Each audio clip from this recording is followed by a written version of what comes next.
السلام علیکم ورحمۃ اللہ وبرکاتہ، اعوذ باللہ من الشیطان الرجیم، بسم اللہ الرحمن الرحیم۔ کچھ بیماریاں ایسی ہوتی ہیں کہ زندگی میں اگر ایک دفعہ وہ ہو جائیں اور اچھی طرح وہ اپنا اثر نکال دیں جسم کے اندر، تو جسم اینٹی باڈیز ان کے اگینسٹ بنا لیتا ہے، دوبارہ وہ زندگی میں بیماری نہیں ہوتی، وہ جتنی بھی نقصان دہ ہو۔ اگر وہ اچھی طرح اپنا پورا عروج نہ پا سکے، یعنی اینٹی باڈیز جسم کے اندر پیدا نہ کر سکے، تو وہ دوبارہ نکلتی رہتی ہے اور جسم کے مختلف آرگنز جو ہوتے ہیں ان کو بہت نقصان دیتی ہے۔ ایسے ہی چکن پاکس ہے، بچوں کو بھی نکل سکتی ہے، بڑوں کو بھی نکل سکتی ہے، عورتوں کو بھی، مردوں کو بھی، سبھی کو نکل سکتی ہے۔ اس کے اندر خیال کیا کرنا ہے کہ اس کو پورا مکمل ہونے دینا ہے۔ اس کے پیریڈ کو جب مکمل ہو جائے گا تو یہ بھی ختم ہو جائے گا اور اس کے ساتھ ساتھ آپ کے جسم کے اندر اینٹی باڈیز بھی تیار ہو جائیں گی، اس کا کوئی نقصان بھی نہیں رہے گا اور یہ دوبارہ زندگی کے اندر لوٹ کر نہیں آئے گی۔ چکن پاکس جو جسم کے اوپر دانے دانے سے بن جاتے ہیں، اکثر لوگ یہ کرتے ہیں کہ ان کو جلد از جلد ختم کرنے کی کوشش کرتے ہیں کہ کوئی بھی میڈیسن استعمال کر لی، کوئی انجیکشن وغیرہ استعمال کرو جی، اس کو فوراً ٹھیک کرو۔ وہ ٹھیک نہیں ہوتا، یکا یک جب ٹیمپریچر اس کے اندر ہوتا ہے، یکا یک توڑا جاتا ہے تو بہت نقصان دہ ہو جاتا ہے، یعنی جسم کے باہر جو دانے آ رہے ہیں وہ جسم کے اندر جانا شروع ہو جاتے ہیں۔ باہر آپ کی سکن کے اوپر نظر آ رہے تھے، اب آپ کے لنگز کو پکڑ سکتے ہیں، آپ کی یہ خوراک کی نالی کو پکڑ سکتے ہیں، گردوں کے اوپر جا سکتے ہیں، ہارٹ کے اوپر جا سکتے ہیں، یا اندر کوئی بھی میوکس جو ہے اس کے اوپر جا کر اس کو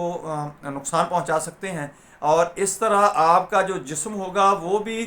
ڈسٹرب ہو جائے گا، جیسے آپ کہہ سکتے ہیں کہ ڈبل مائنڈڈ ہو جائے گا، وہ اینٹی باڈیز بھی تیار نہیں کر سکے گا، کیونکہ ادھر انہوں نے جو اندر انجیکشن آپ کے جانی ہے، میڈیسن جانی ہے، اس کے اگینسٹ بھی انہوں نے اینٹی باڈیز تیار کرنی ہے، پھر اس کے اگینسٹ اگر اس کو کرنی پڑے گی، وہ کس کس کی اینٹی باڈیز تیار کرے گا۔ ایسے ہی یہ مریض بعض دفعہ بہت ہی کمپلیکیشن میں چلا جاتا ہے۔ آپ نے کیا کرنا ہے کہ اگر کسی بچے کو، بڑے کو یہ چکن پاکس یعنی لاکڑا کاکڑا جس کو کہتے ہیں، لاکڑا کاکڑا اگر کسی کو نکل رہا ہے تو آپ نے ایسے کرنا ہے کہ جیسے پہلے لوگ ہمارے جو تھے وہ بڑی سائنس تھی، معمولی چیزیں نہیں تھی وہ دیا کرتے، وہ منقع کھلایا کرتے تھے اور چھوارے استعمال کرایا کرتے تھے، اور اس کے ساتھ ساتھ خوب کلاں آپ نے پنسار سے لے لینی ہے، خوب کلاں آپ نے چھوٹی ایک چمچ اس کے اندر ڈال کر 1.5 کپ پانی کے اندر آپ نے جب اس کو ابالے دینی شروع کر دیں، جب 1 کپ رہ جائے تو آپ نے وہ 1 کپ، بچہ ہو بڑا ہو، اس کو اگر بچہ ہے تو تھوڑا تھوڑا کر کے آپ نے پلاتے رہنا ہے، بڑا ہے تو آپ نے ایک وقت میں ہی اس کو پلا دینا، صبح دوپہر شام دیتے رہے۔ اور اس کے ساتھ ساتھ دوستو اس کے اندر کیا ہوتا ہے کہ جب یہ اثر انداز ہوتا ہے مریض کے اوپر تو خون گاڑھا، کوئی بھی ایسی وائرل انفیکشن ہو،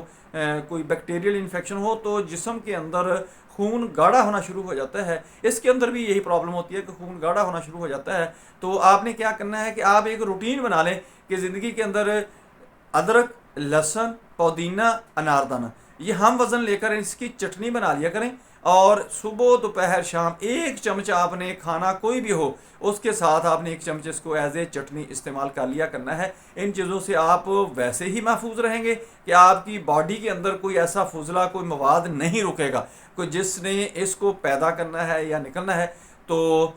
آپ کے لیے یہ انتہائی محفوظ رہنے کا طریقہ ہے کہ صرف اسی چٹنی کو، اس کے اندر تھوڑی سی سبز مرچ بھی آپ ڈال سکتے ہیں، جیسے روٹین میں چٹنی بناتے ہیں، یہ چاروں چیزیں ڈال لینی ہے، اس کے اندر آپ نے سبز مرچ ڈالنی ہے اور چٹنی بنا کر رکھ لینی ہے۔ بچوں کو بھی دیں، خود بھی کھائیں، استعمال کریں، آپ ٹھیک ہو جائیں گے۔ اور خصوصاً لاکڑا کاکڑا کا خیال رکھنا ہے کہ آپ نے اس کے اندر بخار کو ٹوٹلی طور پر نہیں توڑنا،